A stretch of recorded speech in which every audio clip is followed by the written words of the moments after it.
কিশলয় ছোটবেলার সাথে ইউটিউব চ্যানেলে আপনাদের সকলকে স্বাগত। আমি অয়ন। বাংলা সাহিত্যের রোমাঞ্চকর কিছু গল্প নিয়ে আমাদের পথ চলা শুরু। আজ আমাদের চ্যানেলের তরফ থেকে আপনাদের জন্য বিশেষ নিবেদন বিখ্যাত সাহিত্যিক তারাদাস বন্দ্যোপাধ্যায় রচিত ছোট গল্প ওখানে অমঙ্গল। তারাদাস বন্দ্যোপাধ্যায়ের জন্ম 1947 সালের 15ই অক্টোবর। তিনি ছিলেন একজন বাঙালি ঔপন্যাসিক, ছোট গল্পকার এবং সম্পাদক। তিনি কিংবদন্তি তুল্য সাহিত্যিক বিভূতিভূষণ বন্দ্যোপাধ্যায়ের পুত্র ছিলেন। তারাদাস বন্দ্যোপাধ্যায় বেশ কয়েকটি ছোট গল্প উপন্যাস লিখেছিলেন, যেমন কাল নিরবধি, সপ্তর্ষির আলো, কক্ষপথ ইত্যাদি। তার কাজল উপন্যাসটি তার বাবা বিভূতিভূষণ বন্দ্যোপাধ্যায় রচিত অপরাজিতর সিকুয়েল ছিল। তারাদাস উচ্চ মাধ্যমিক পরীক্ষায় উত্তীর্ণ হওয়ার সাথে সাথে কাজল লেখা শুরু করেছিলেন। তারাদাস বন্দ্যোপাধ্যায়ের সর্বাধিক উল্লেখযোগ্য অবদান ছিল তারানাথ তান্ত্রিক, যা ছিল এক তন্ত্র সাধকের অভিজ্ঞতার গল্প। তারানাথ তান্ত্রিক চরিত্রটি বিভূতিভূষণ তৈরি করেছিলেন এবং তারই ধারাবাহিকতা বজায় রেখেছিলেন তারাদাস। এই গল্পগুলো প্রকাশিত হয়েছিল দুটি বইয়ে, 1985 সালে তারানাথ তান্ত্রিক এবং 2003 সালে অলাথ চক্র। তিনি আরণ্যক উপন্যাসটিও সম্পাদনা করেছিলেন। 2008 সালে তারাদাস উদ্বোধন পত্রিকার জন্য পিতা নহসী নামে একটি জীবনীমূলক সিরিজে বিভূতিভূষণের জীবনের কথা লিখতে শুরু করেছিলেন। তবে 2010 সালে তার অকাল মৃত্যুর কারণে এটি সম্পূর্ণ করতে পারেননি। 2010 সালের 18ই জুলাই তিনি মৃত্যুবরণ করেন। শুরু হচ্ছে আমাদের আজকের নিবেদন ওখানে অমঙ্গল।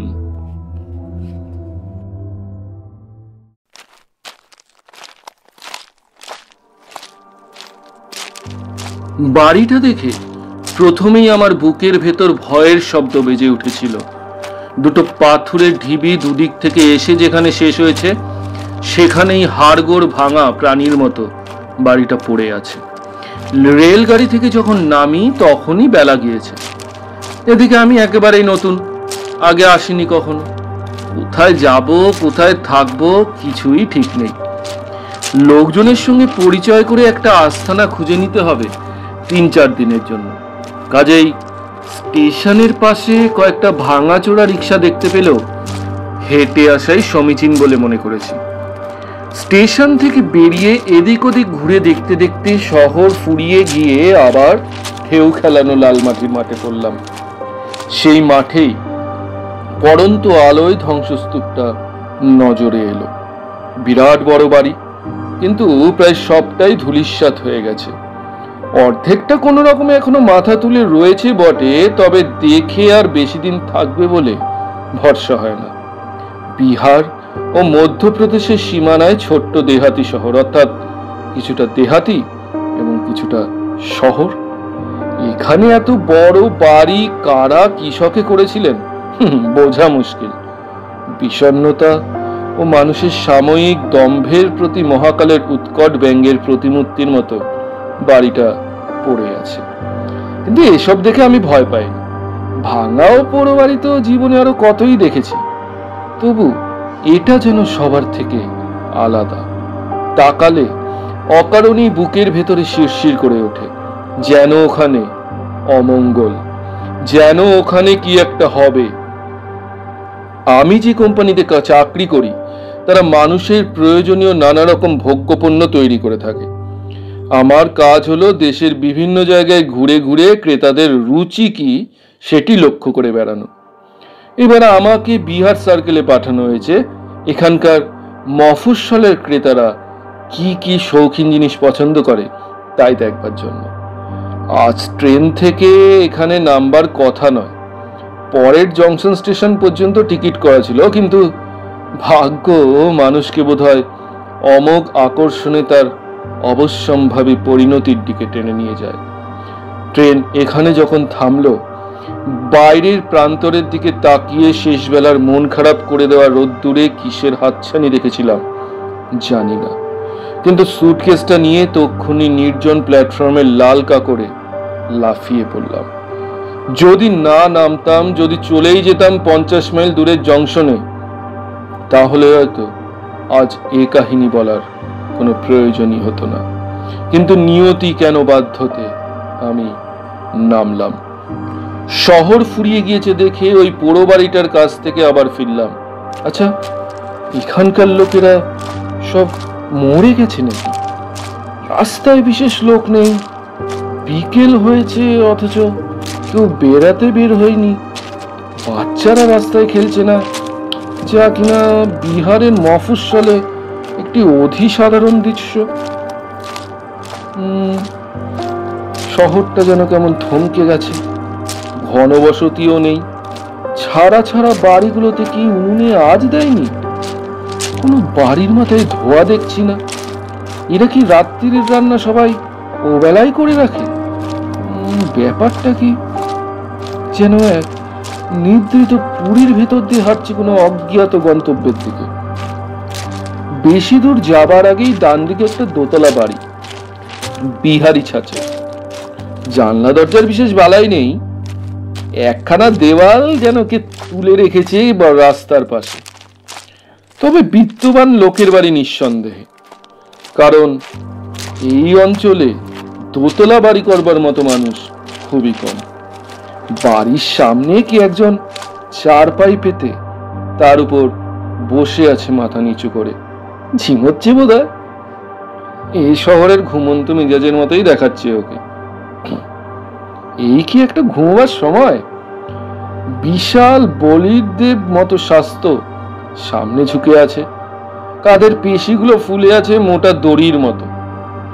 রাত নেমে আসছে, অচেনা জায়গায় আর হাঁটাহাঁটি করতেও ভালো লাগছে না।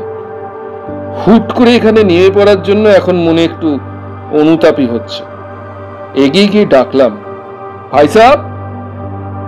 প্রথমে কোনো সাড়া নেই, তারপর লোকটা আস্তে আস্তে মাথা তুলে আমার দিকে তাকালো। ওরে বাবা, কি কথাকার মুখ রে! আমরা ঠিক যে অর্থে বিভৎস বলি তা নয়, গঠনের দিক দিয়ে তার মুখ হয়তো মোটামুটি চলনসই, কিন্তু সমস্ত চেহারায় তার যেন কি এক নোংরামি, শয়তানি আর কদর্যতা মাখানো। যেন এইমাত্র খুন করে এসে হাতের রক্ত ধুয়ে ফেলে সাধু সেজে বসেছে। ঈষৎ লাল দুটি চোখ, সেদিকে তাকালে মনে হয় শুধু চোখ দিয়ে বুকের একেবারে ভেতরটা পর্যন্ত দেখে নিচ্ছে। লোকটা কথা বলছে না, কেবল শীত ঘুম ভাঙা সাপের মতো ঠান্ডা নিষ্পলক দৃষ্টিতে তাকিয়ে আছে, আর আমি দাঁড়িয়ে দাঁড়িয়ে খামছি। কি করা উচিত এখন? চলে যাব? কতক্ষণ এইভাবে দাঁড়িয়ে থাকা যায়? লোকটা কি কালা? শুনতে পাচ্ছেন আমি কি বলছি? এদিকে অন্ধকার নেমে আসছে, অন্ধকার জায়গায় অচেনা রাস্তায় সন্ধ্যা বড় বিষণ্ণ লাগে। এখানে আশ্রয় যে পাবো না, লোকটার হাবভাব থেকে তা বুঝতে পারছি। তাহলে আর বৃথা দাঁড়িয়ে থাকা কেন? আমার এখন চলে যাওয়াই উচিত। এই শহরে যেন কেমন অপার্থিব রহস্যের আবরণে মোড়া। এই শহরে থাকবো না, বরং স্টেশনে গিয়ে দেখি রাত্রিরে কোনো গাড়ি পাওয়া যায় কিনা জংশনের দিকে। প্রকৃত অবস্থাটা অনুভব করলাম চলে আসতে গিয়ে। আমি নড়তে পারছি না। কে যেন আমার পা দুটো সজোরে চেপে ধরেছে মাটির সঙ্গে। তাদের ওপরে আর আমার কোনো কর্তৃত্বই নেই। হাত পায়েও যেন কেমন বল হারিয়ে ফেলেছি। কমে আসছে মনের জোর। কি হবে আজ আর অন্য কোনো আশ্রয়ের সন্ধানে ছুটোছুটি করে? খামোকা পণ্ডশ্রম। কেমন সুন্দর এই সন্ধে, এই ছোট শহর।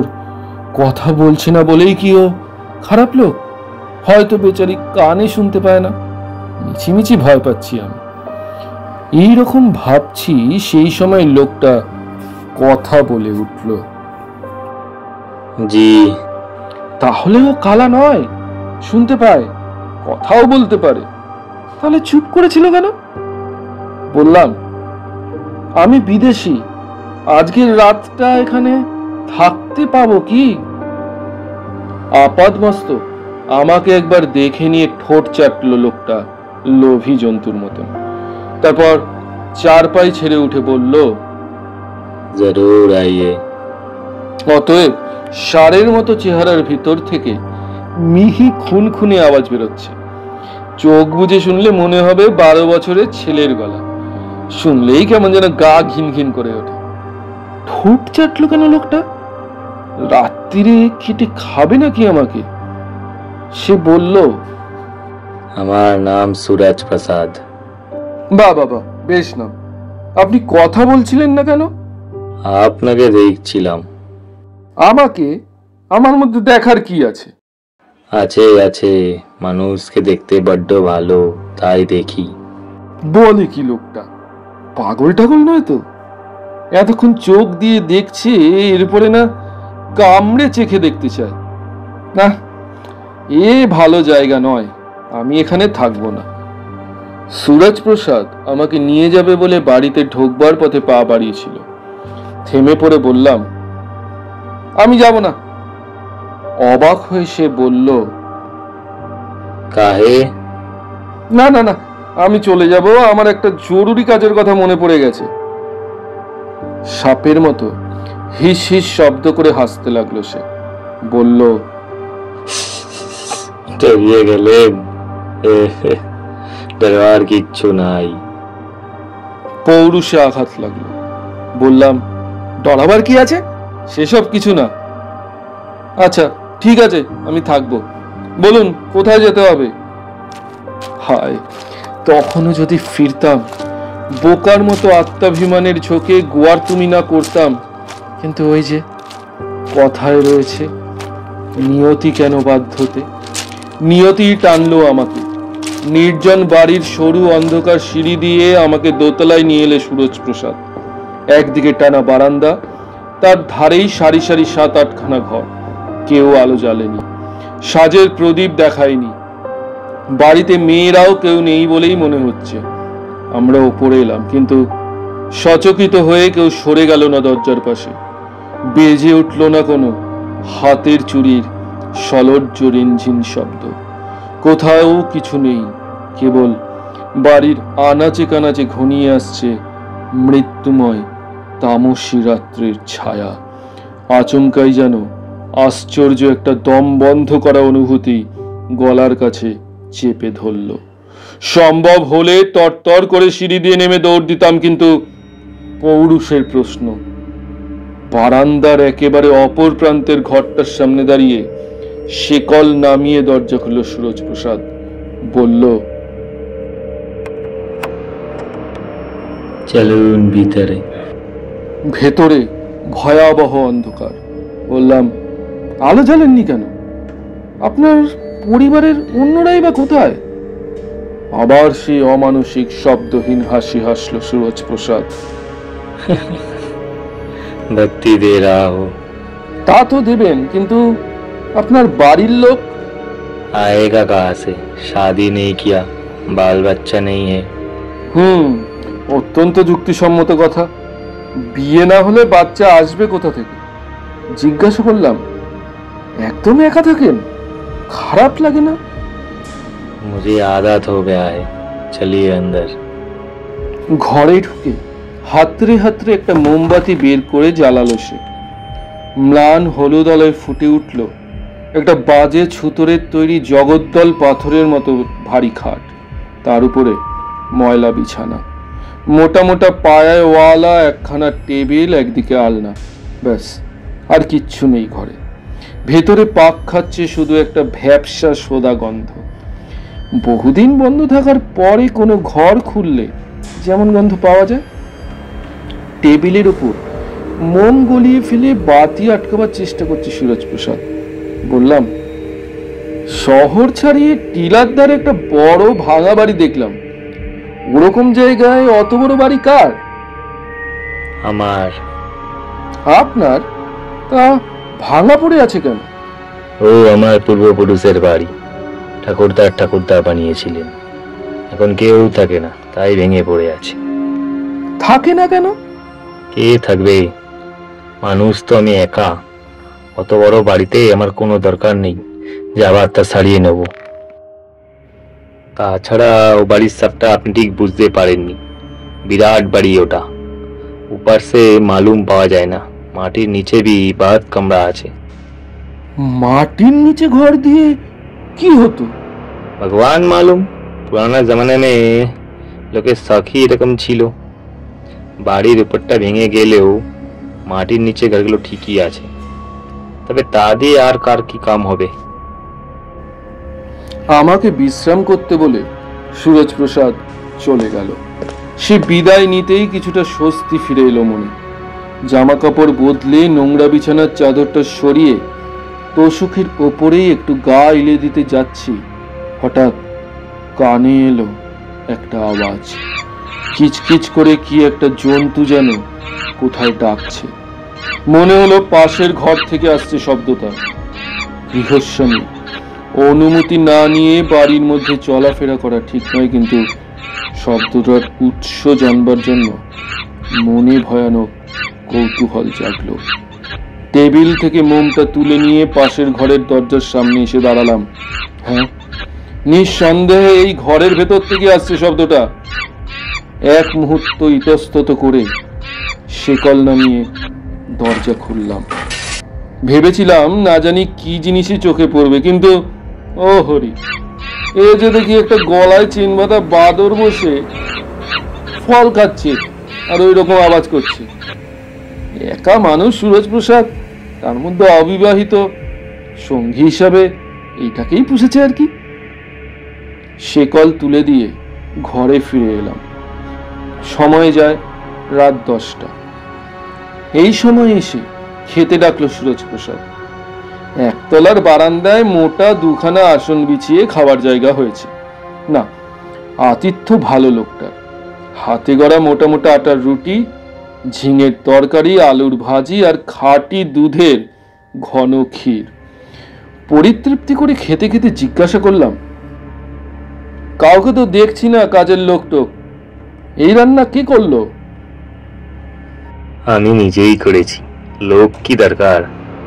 আপনি একটা বাদর পুষেছেন দেখলাম, পশু পাখির শখ আছে নাকি? জি, একা থাকি, কোনো একটা চিড়িয়া থাকলে ভালো লাগে। খাওয়া শেষ হলে আবার ঘরে এসে শুয়ে পড়লাম। সুরজ প্রসাদ নতুন একটা মোমবাতি দিয়েছে, সেটা না ধরিয়ে রেখে দিয়েছি টেবিলে, রাতে লাগতে পারে। এটা তো ফুরিয়ে এসেছে। বিছানায় গা ঢেলে দিয়ে মনে হলো, এই যা, ঘরের দরজাটা শুধু ভেজিয়ে দিয়েছি, কিন্তু খিল লাগাইনি। যাই, মুঠে খিলটা লাগিয়ে দিয়ে আসি। কিন্তু সমস্ত শরীরে সারাদিনের ক্লান্তি নেমে এসেছে বন্যার ঢলের মতো। কে আবার উঠে দরজার খিল দেয়? দূর দূর। তাছাড়া চোর যদি আসেই, আমার নেবেটা কি? পয়সা করিও বিশেষ কিছু নেই সঙ্গে। আচ্ছা, সুরজ প্রসাদ লোকটা বোধহয় সত্যিই খারাপ নয়। হাবভাব একটু কেমন কেমন বটে, তা সে অনেকের অমন বেয়াক্কেলে ব্যবহার হয়, আমি আগেও দেখেছি। মানুষ তো ভালোই, বেশ যত্ন করে খাইয়েছে। এইসব 7-5 ভাবতে ভাবতে কখন যে ঘুমিয়ে পড়েছি জানি না। আচমকাই জেগে গেলাম। রাত কত হয়েছে কে জানে। মোমবাতিটা জ্বলে জ্বলে শেষ হয়ে নিভে গেছে। গাঢ় অমাবস্যার মতো অন্ধকার চারদিক। হাত ঘড়িটা যে দেখবো তারও উপায় নেই। একবার ভুল করে পুরীতে হাত ঘড়ি বাঁধা অবস্থায় সমুদ্রে স্নান করতে নেমে পড়েছিলাম। নোনা জল ঢুকে ডায়ালের লুমিনাস পেন্ট নষ্ট করে দিয়েছে, নইলে অন্ধকারেও দেখা যেত। অন্ধকার যেন ছুরি দিয়ে কাটা যায়। আলকাতরার মতো গায়ে লেগে গিয়ে যেন চটচট করছে, পাথরের মতো বুকে চাপ দিচ্ছে অন্ধকার। তাকিয়ে থাকলে আরো কষ্ট। যদিও এই নিবিড় আলোকহীনতায় তাকানোও যা চোখ বুজে থাকার মধ্যে কোনোই পার্থক্য নেই। তবু চোখ বন্ধ করে থাকলে তাকালে আলো দেখতে পাবো, এরকম একটা বিশ্বাসের সৃষ্টি হয় মনে। চোখ বুজে ঘুমোবার চেষ্টা করবো, এমন সময় একটা অদ্ভুত আওয়াজ শুনলাম। কি শব্দ ওটা?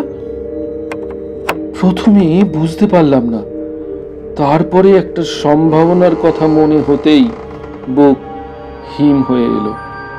বিকেলে সুরজ প্রসাদ যখন আমাকে ওপরে নিয়ে এলো, তখনই লক্ষ্য করেছিলাম এই ঘরের দরজাটা খোলবার সময় ক্যাচ করে শব্দ করে। কবজায় তেল না দেবার ফল।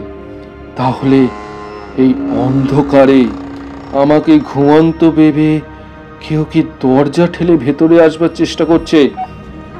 যদি তাই হয় তবে আমার রাতের অজানা অতিথি খুব চালাক, একেবারে অনেকখানি খুলে ফেলছে না। প্রথমত, তাতে যদি আমি জেগে থাকি, উঠে বাধা দিতে পারি। দ্বিতীয়ত, যদি জেগে না থাকি তবে জেগে যেতে পারি। একটু একটু করে পাল্লা ফাঁক করছে সে। অনেকক্ষণ ধরে জেগে জেগে শুনলাম, মাঝে মাঝেই ক্যাচ ক্যাচ করে শব্দ হচ্ছে। বিকেলের মতোই সেই শারীরিক অনড়তা হঠাৎ যেন আবার ফিরে এলো। একটু চেষ্টা করলেই টেবিলের ওপর থেকে মোমবাতি আর দেশলাই নিয়ে আলো জ্বালানো যায়, কিন্তু কাজটা করে কে? শরীরে কে যেন ভারহীন চাপ দিয়ে আমাকে বিছানার সঙ্গে চেপে ধরে রেখেছে। দূর থেকে কেউ কি সম্মোহন করছে নাকি আমাকে? নইলে আমার নিজেরই হাত পায়ের উপরে আমার জোর নেই কেন?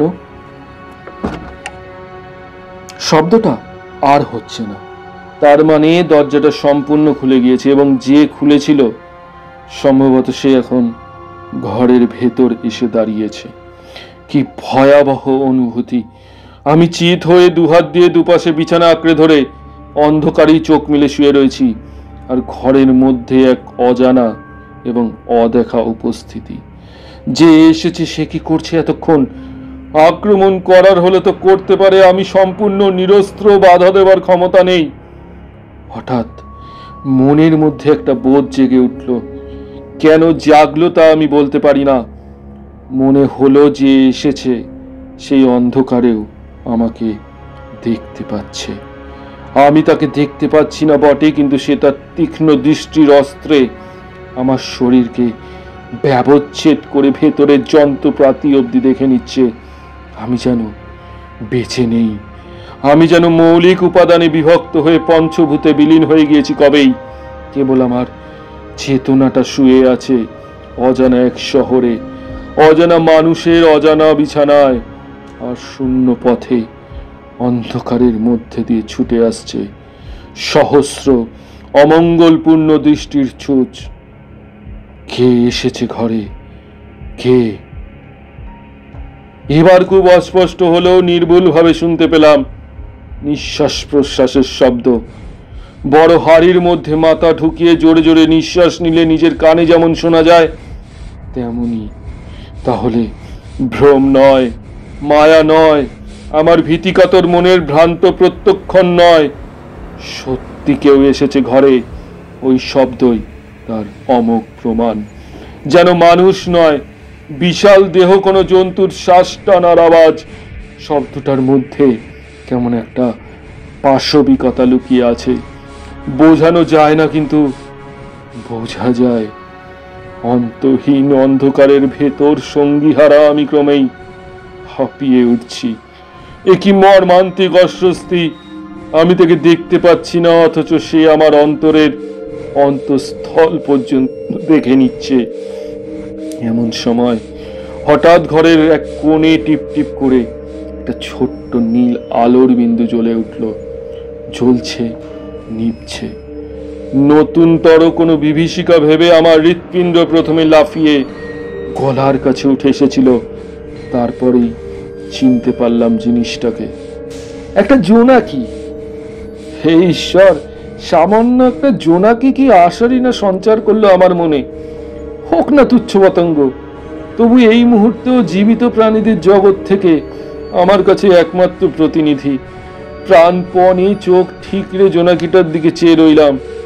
ওটাই এখন যেন আমার একমাত্র ভরসা।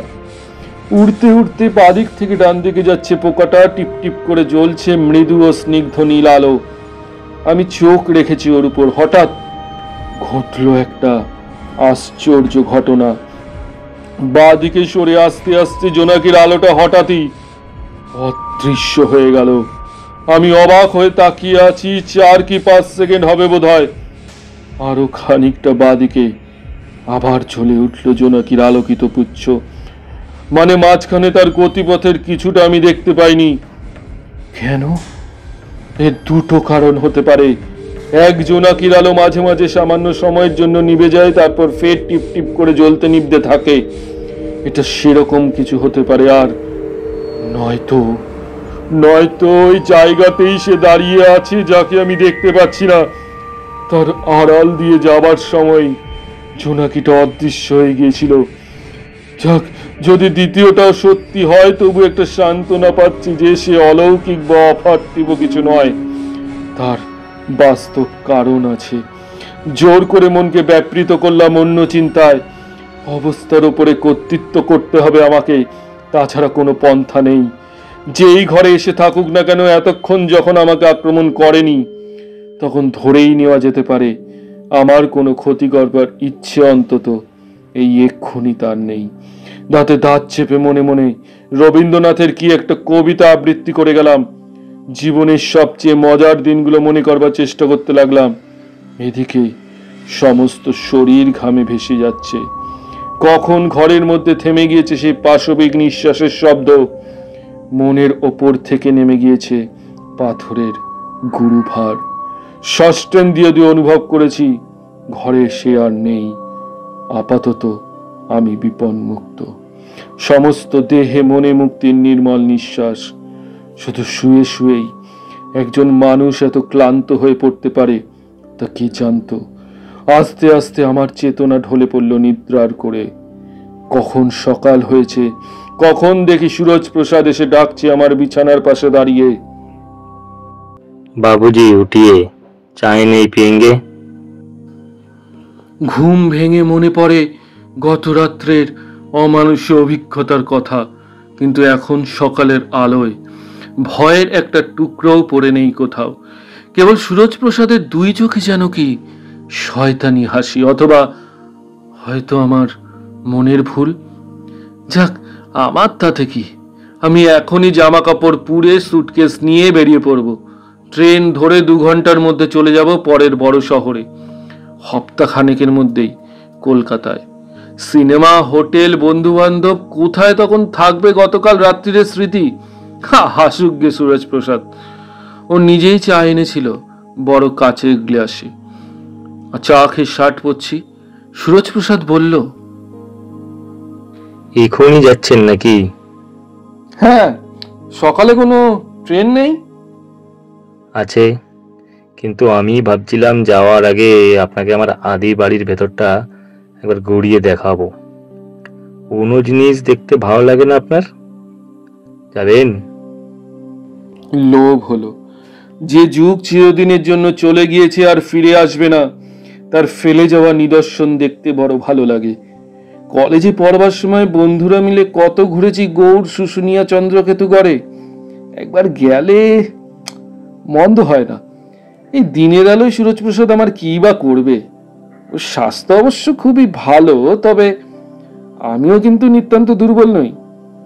তাছাড়া গতকাল রাত্রিরে যখন সম্পূর্ণ অতর্কিতে আমাকে আক্রমণ করবার সুযোগ ছিল, সেই সময় না করে এখন উজ্জ্বল দিবালোকে তা করবার কোনো অর্থ হয় না। যাব, নিশ্চয়ই যাব ওর সঙ্গে। বললাম, চলুন যাব। বেরোলাম। পাথরের দেশ সূর্য উঠতে না উঠতেই পাথর তেতে উঠেছে। মাটি থেকে ঝাঁজ ভেসে আসছে। তার মধ্যে দিয়ে হেঁটে চলেছি শহরের প্রান্ত সীমা ছাড়িয়ে। সুরজ প্রসাদ তাদের বংশের অতীত গৌরবের গল্প করতে করতে চলেছে। তার বলার ভঙ্গি একরঙা, শুনতে শুনতে বিরক্তি আসে। বাইরে থেকে সুরজ প্রসাদের পৈতৃক বাড়ি যতখানি ধ্বংসস্তূপে পরিণত বলে মনে হয়, ব্যাপার আসলে অত দূর নয়। বাইরের দিকে সবগুলো ভেঙে গেলেও ভেতর মহলের কয়েকখানা বড় ঘর এখনো মাথা তুলে দাঁড়িয়ে রয়েছে। অনেক খসে পড়া কড়িবর্গায় ইট, চুন, বালি পেরিয়ে সেখানে পৌঁছলাম। 12 বাড়ির ভগ্নস্তূপের ভেতর থেকে এখানে ওখানে মাথা তুলেছে বট অসত্যের চারা। হস্তপদ ভগ্ন পাথরের বিভূষণ নারী মূর্তি, হাতে ধরা পাথরের ঝাড়ি দিয়ে এখনো যে কাকে জল দেওয়ার ভঙ্গি করছে কে জানে। সমস্ত পরিবেশটা যেন থেকে থেকে একটা চলে যাওয়া দিনের দীর্ঘশ্বাস নিয়ে ভেসে আসছে। বেলা বাড়ার সঙ্গে সঙ্গে বাতাস গরম হচ্ছে। ঘুরে ঘুরে দেখছি গরম হাওয়া এসে লাগছে গায়ে। সুরজপ্রসাদ একঘেয়ে বকবক করে আমাকে বুঝিয়ে যাচ্ছে কোনটা তাদের বৈঠকখানা ছিল, কোনখানে হতো বাইজির নাচ, আর কোনটাই বা ছিল তার রাগী প্রপিতামহের গোসলখানা। ওর কথা শুনতে মোটেই ভালো লাগছে না, কারণ আমি এসব ওদের বংশের অতীত ইতিহাসের সঙ্গে জড়িয়েই দেখছি না। জায়গাটার প্রাচীনত্ব, এখানে যে একদিন মানুষ সুখে দুঃখে কাটিয়ে গেছে, সেই কথা ভেবে আমার ভালো লাগছে।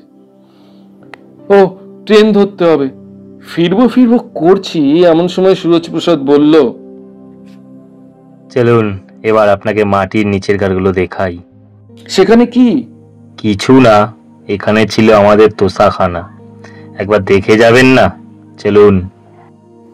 ভাঙা ইট কাঠ বর্গা পেরিয়ে, অন্দরমহলের অটুট ঘরগুলো পেরিয়ে কোথা কোথা দিয়ে আমাকে নিয়ে চলল সুরজপ্রসাদ। এক জায়গায় একটা সিঁড়ি নেমে গিয়েছে নিচের দিকে, সেখানে দাঁড়িয়ে সে বলল, এখান দিয়ে নামতে হবে। ওই আগে নামলো, আমি ওর পিছনে। একতলা সমান নামবার পর একটা পাথরের চওড়া বারান্দায় এসে সিঁড়ি শেষ হয়ে গেল। আবছা অন্ধকার ঘিরে আছে জায়গাটাকে এই দিনের বেলাতেও।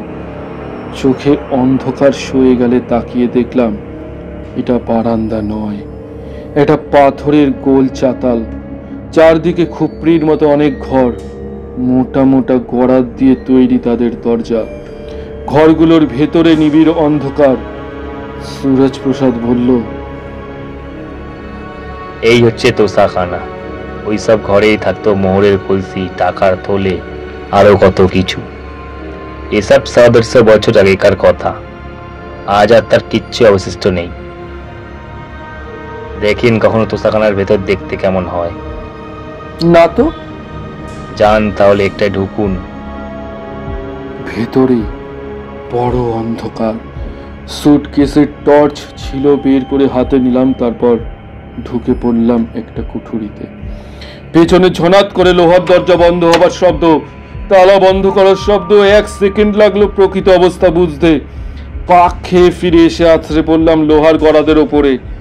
বন্ধ, চিরদিনের জন্য বন্ধ হয়ে গিয়েছে সেই দরজা। পাগলের মতো টানতে লাগলাম গড়াত ধরে, খুলে দে শয়তান, খুলে দে, খুলে দে। বাইরে দাঁড়িয়ে নিঃশব্দে দন্তুর হাসি হাসছে সুরজপ্রসাদ। বহু চিড়িয়া পুষেছি, মানুষ পুষিনি কখনো। বড্ড শখ ছিল, তা ভগবান আজ মিলিয়ে দিলেন। চিল্লাও, বহুত চিল্লাও। যার কি আদমি আছে যে শুনবে? ছেড়ে দে আমাকে, ছেড়ে দে, দরজা খোল, এই শয়তান দরজা খোল। গড়াদে মাথা ঠুকছি আর খ্যাপার মতো চিৎকার করছি। যা মুখে আসছে গালাগাল দিচ্ছি সুরজপ্রসাদকে। সে শান্ত হয়ে শুনছে, বলছে, বাহ, তেজি চিড়িয়া তুই, খুব লড়াকু। লড়ে যা, লড়ে যা। যতই চিল্লাবি ততই তো মজা। মুর্দা পুষে কি লাভ? রাগে জিঘাংসায় ক্ষিপ্ত প্রায় হয়েছি, কিন্তু কিছু করবার নেই। নাগালের বাইরে দাঁড়িয়ে তার পোষা জানোয়ার খেপিয়ে মজা দেখছে সুরজপ্রসাদ। অনেকক্ষণ মজা দেখলো সে, তারপর চলে গেল। এই ঘরে একটা ঘুলঘুলি আছে, সম্ভবত বাড়ির পিছন দিকে মাঠে জমি বরাবর রয়েছে সেটা। নোট বইয়ের পাতায় এই ঘটনা লিখে খামে ভরে সেটা দিয়ে বাইরে ফেলে দিচ্ছি আমি। যদি কেউ কুড়িয়ে পায় তবে পুলিশ এনে আমাকে উদ্ধার করো, নইলে এই শেষ, বিদায়। হতভাগ্য প্রকাশ সোম। সন্ধ্যা। সুরজপ্রসাদ সিদ্ধি খাচ্ছে বসে। ঘরে ঢুকলো কুদর্শন একজন লোক। সুরজপ্রসাদ বলল, কি খবর বংশী? বংশী একটা সাদা খাম এগিয়ে দিল। সুরজপ্রসাদ হাতে নিয়ে খুললো সেটা। ভেতরে 10-12টা নোট বইয়ের পাতায় লেখা। ওর ঘরের ঘুরঘুরির বাইলে পেলি? পড়েছিস? হ্যাঁ কর্তা, একটু আধটু বাংলা জানি। শান্ত মুখে টুকরো টুকরো করে ছিঁড়ে কাগজগুলো উড়িয়ে দিল সুরজপ্রসাদ। সিদ্ধির গ্লাসে চুমুক দিয়ে বলল, দানা পানি ঠিকঠাক দিয়ে যাস, ভারী লড়াকু চিড়িয়া, বহুত লড়ে যাবে। শুনছিলেন ওখানে অমঙ্গল, রচনা তারাদাস বন্দ্যোপাধ্যায়, কথকের ভূমিকায় অয়ন, সুরজ প্রসাদের ভূমিকায় দীপঙ্কর, শব্দগ্রহণ, সঙ্গীত সংযোজন এবং পোস্টার ডিজাইনে অয়ন, নির্দেশনায় টিম কিশলয়। সেপ্টেম্বর মাস আমার দাদুর জন্ম মাস, যার জন্য আমি কিছুটা হলেও লেখালেখি করতে পারি। তো তার জন্ম মাসে আমরা তার লেখা কিছু গল্প আপনাদের সামনে উপস্থাপন করতে চলেছি। আশা করি আপনাদের প্রতিবারের ন্যায় পাশে পাব। নিজেদের গল্প পাঠান ডেসক্রিপশনে দেওয়া আমাদের মেইল আইডিতে। আমাদের সাথে জুড়ে থাকুন ফেসবুক এবং ইনস্টাগ্রামে, লিংক ডেসক্রিপশনে। ধন্যবাদ, সাথে থাকবেন। আরও অনেক রহস্য, ভৌতিক, কৌতুক, অলৌকিক গল্প আপনাদের আমরা শোনাবার জন্য প্রস্তুত। দেখা হবে আগামী গল্পে। আজকের মতো বিদায়।